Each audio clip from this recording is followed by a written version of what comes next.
We have Lieutenant General Rajiv Ghai, Director General Military Operations, who will cover the aspects related to land domain. Air Marshal A.K. Bharti, to his right, Director General Air Operations, will provide insights on the air domain.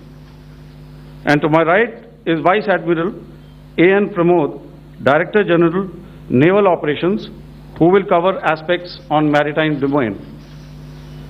Following their briefings, we will move on to the question answer session. I now request the DGMO to commence the opening brief. Thank you, Sandeep. A very good evening to all of you, ladies and gentlemen. You are all by now familiar with the brutality and the dastardly manner in which 26 innocent lives were prematurely terminated at Pahalgam on the 22nd of April. When you combine those horrific scenes and the pain of the families that the nation witnessed with numerous other recent terrorist strikes on our armed forces and defenseless civilians, we knew that the time had arrived to make yet another compelling statement of our resolve as a nation. Operation Sindoor was conceptualized with a clear military aim to punish the perpetrators and planners of terror and to destroy their terror infrastructure. What I do not state here, of course, is the often stated determination of India and its intolerance to terror. It set into motion a very diligent and microscopic scarring of the terror landscape across the borders and the identification of terror camps and training sites. The locations that emerged were numerous, but as we deliberated more, we realized that some of these terror hubs were now bereft of any presence and had preemptively been vacated, fearing retribution from us. There was also a term of reference and our own binding, self-imposed restriction to target only terrorists and thus prevent collateral damage. There were 9 camps that you are now all familiar with, which were confirmed by our various intelligence agencies to be inhabited. Some of these were in POJK, while there were others that were located in the Punjab province in Pakistan. Nefarious places such as Muridke, the hub center of the Lashkar-e-Taiba, has over the years bred infamous characters such as Ajmal Kasab and the likes of David Headley. What followed was a careful scrutiny of each of these sinister locations, their layout, configuration, even the type of construction in each structure, and the terrain obtained around these. This was with an obvious intent to deduce and identify the exact vector that was required for their neutralization, as also the eyes in the sky that we would send up to ensure that we brought back evidence that we had indeed targeted what we set out to. The precise images of these engagements on that fateful and historical night have already been showcased during the first press statement on the 7th of May that was helmed by our Foreign Secretary. I have no doubt in my mind that we achieved total surprise, and those strikes across those 9 terror hubs left more than 100 terrorists killed, including high-value targets such as Yusuf Azhar, Abdul Malik Rauf, and Mudassir Ahmed that were involved in the hijack of IC-814 and the Pulwama blast. The line of control was also violated soon after by Pakistan, and the erratic and rattled response of our enemy was apparent from the number of civilians, inhabited villages, and religious sites such as Gurudwaras that were unfortunately hit by them, leading to a sad loss of lives. The Indian Air Force played a major part in these strikes by engaging some of these camps, and the Indian Navy provided wherewithal in terms of precision munitions. The Indian Air Force obviously had their assets up in the sky, and I will here request Air Marshal Bharti, the Director General of Air Operations, to detail for you the methodology that the men in blue adopted to successfully manifest this mission. Thank you, Rajiv. A very good evening, ladies and gentlemen. It indeed is a difficult time that we have to come here like this and brief you. We could have done without this, but we had no choice. As the DGMO has detailed, the event was precipitated by the dastardly act at Pahalgam. The sequence of events have already been detailed. We carefully selected the targets, and out of the 9 selected targets, the target systems that were given to the Indian Air Force were the notorious training camps at Bhavalpur and Muridke, these being further from the international boundary. Through critical target system analysis, we analyzed what was to be done to annihilate these targets and planned to engage these targets with precision air-to-surface guided munitions so as to avoid collateral damage. The modalities of planning process I will not go through at this instant. However, what I would like to show you is the results that we achieved through our targeted air strikes. Could I have the second slide, please?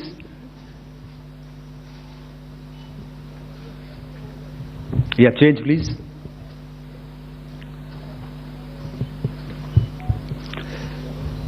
Okay. This is what the terror infra at Muridke looks like. If you see, north is as indicated, and to the right is east, where the international boundary lies. Could we have the next slide, please?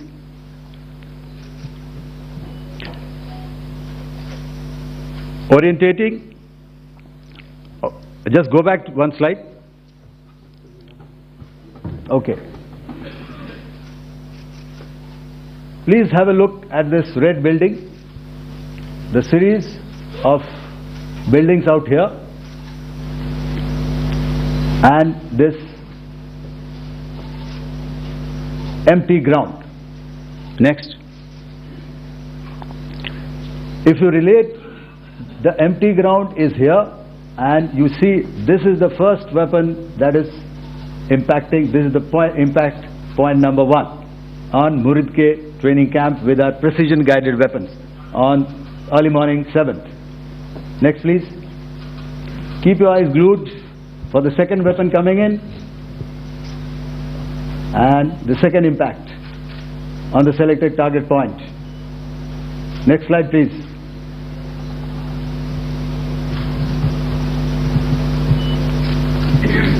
Third weapon, third impact.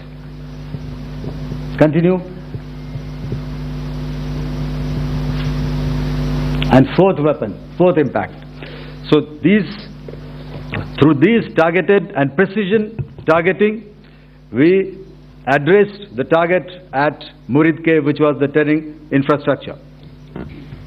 Can you hear me? All right. Okay, I'll come closer to the mic. Now we go to the next target, which is the Bhavalpur training camp. Next slide, please. Okay, just wait. So the effect, if you see,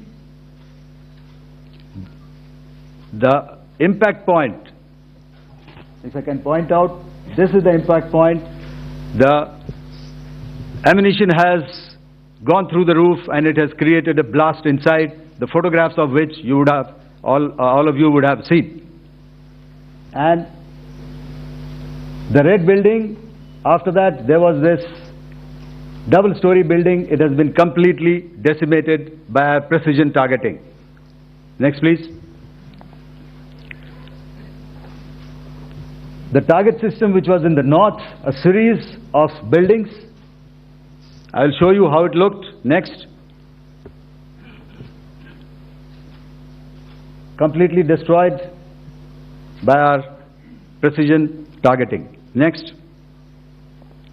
Now coming to Bhavalpur, this is the target complex that we are dealing with, a fairly large target complex. So we had to carefully choose the points that we needed to address, which were high value and which would meet our stated objectives of eliminating the terrorists.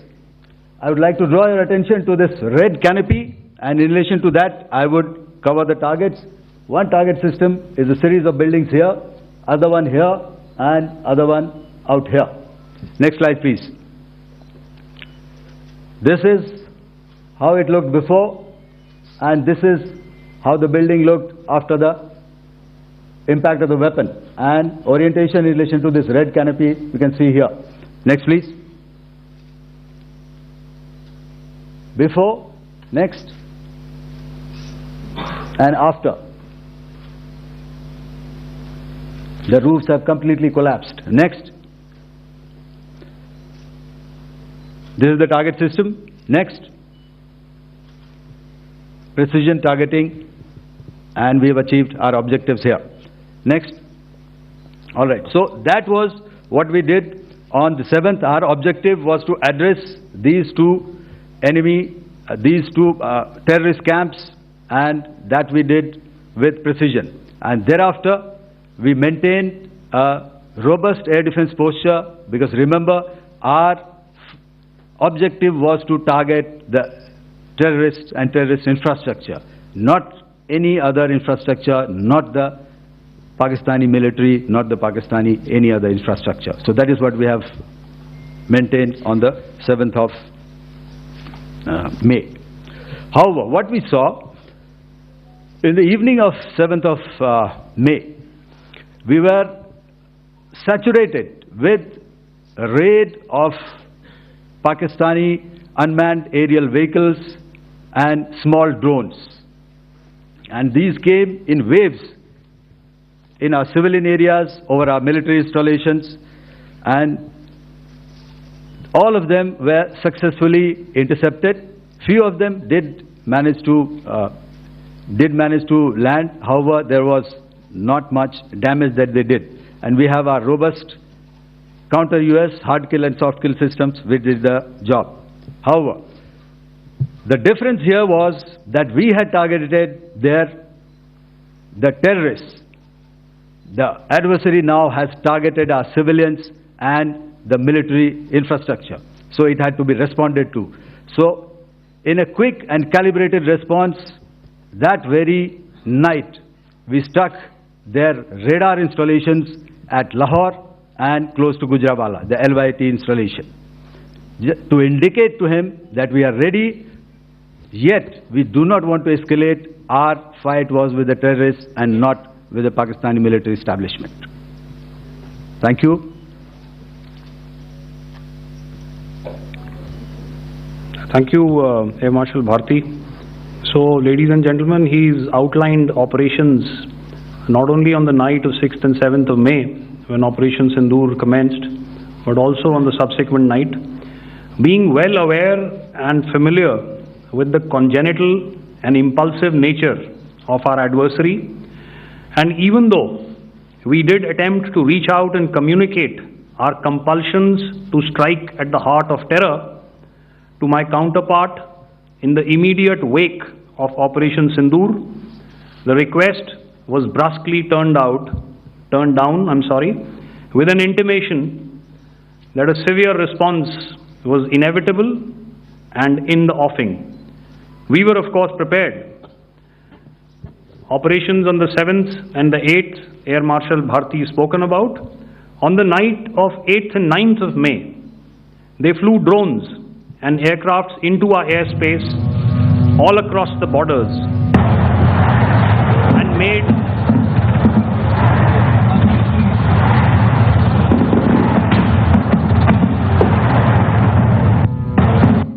and made largely unsuccessful attempts to target numerous military infrastructure. Violations on the line of control by Pakistan also commenced yet again and precipitated into fierce arty engagements. The air operations on the night of 8th and 9th of May, I'll yet again request the DG Air Operations to cover.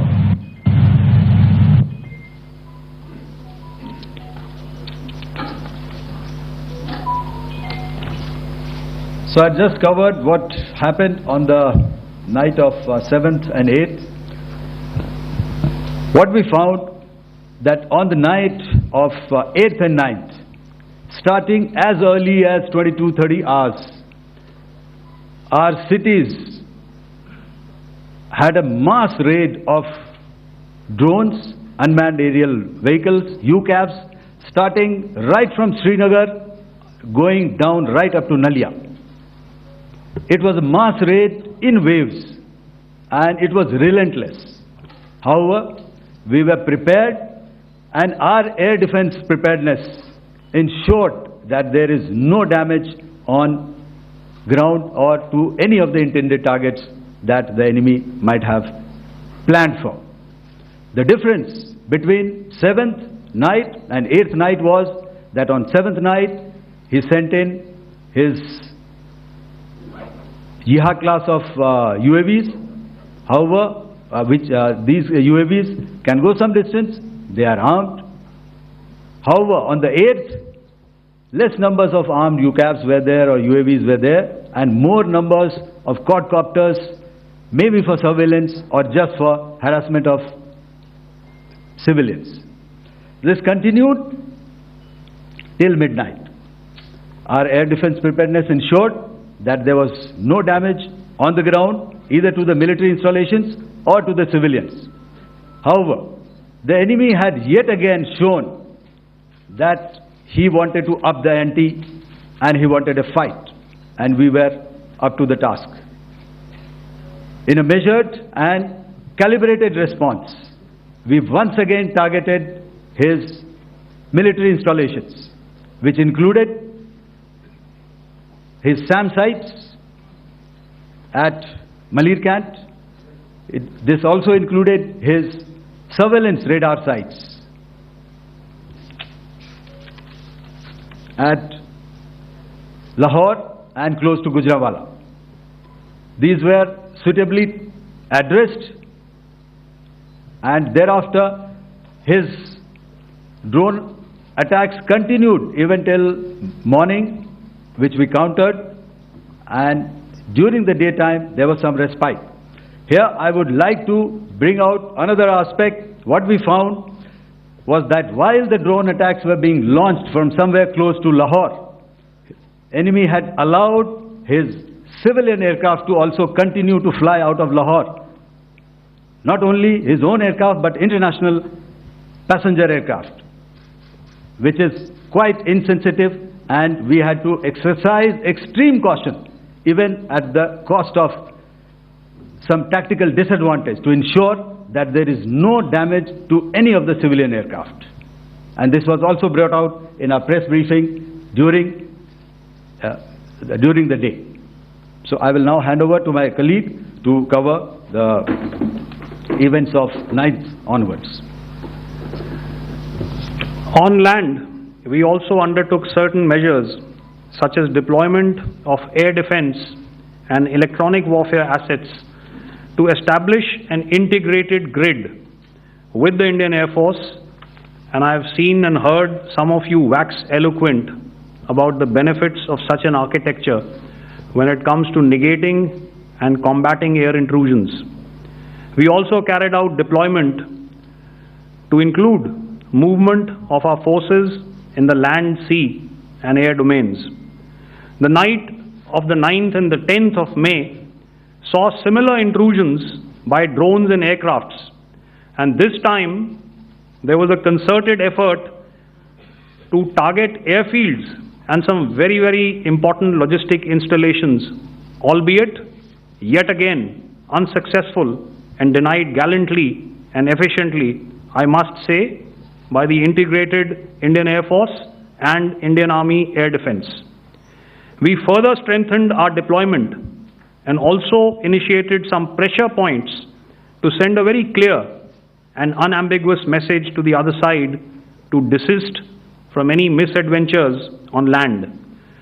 Some of the airfields and dumps saw repeated attacks in waves from the air. All were thwarted. The Pakistan Army has reported to have lost approximately 35 to 40 personnel in artillery and small arms firing on the line of control between the 7th and the 10th of May. What the other side had probably also not reckoned with was the speedy and precise turnaround and hit back by the Indian Air Force. And I will yet again ask Air Marshal Bharti to speak about these significant and game-changing strikes. I will thereafter request Vice Admiral Pramod, my colleague and Director General of Naval Operations, to tell us about some very telling naval maneuvers in the Arabian Sea that exerted pressure on the night of 9th and 10th of May. Over to you, sir. Thank you.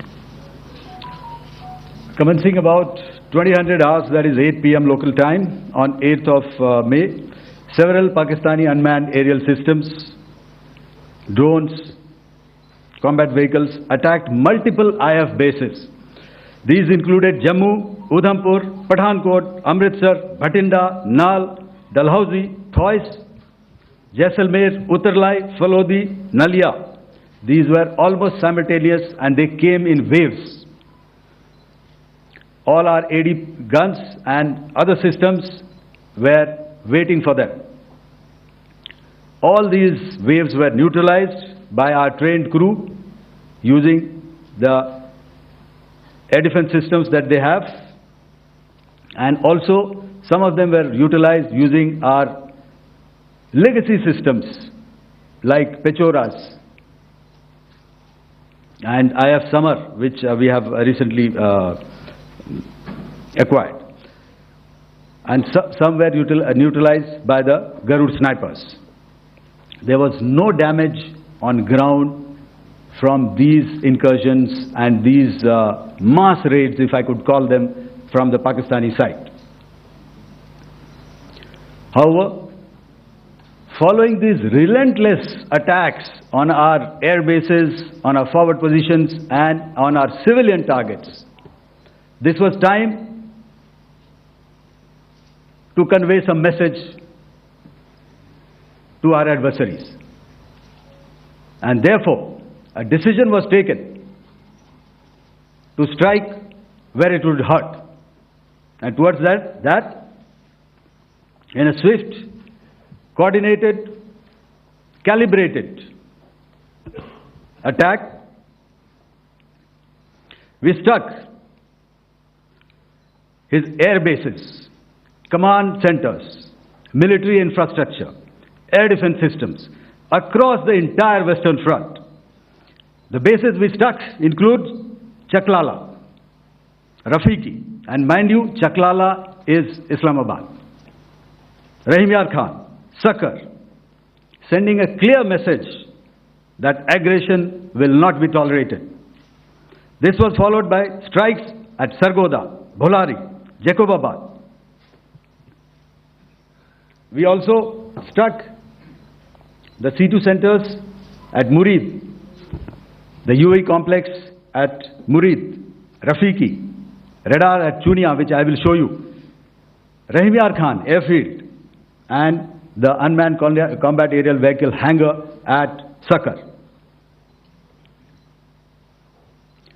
I would like to reiterate here that we have the capability to target every system at these bases and more.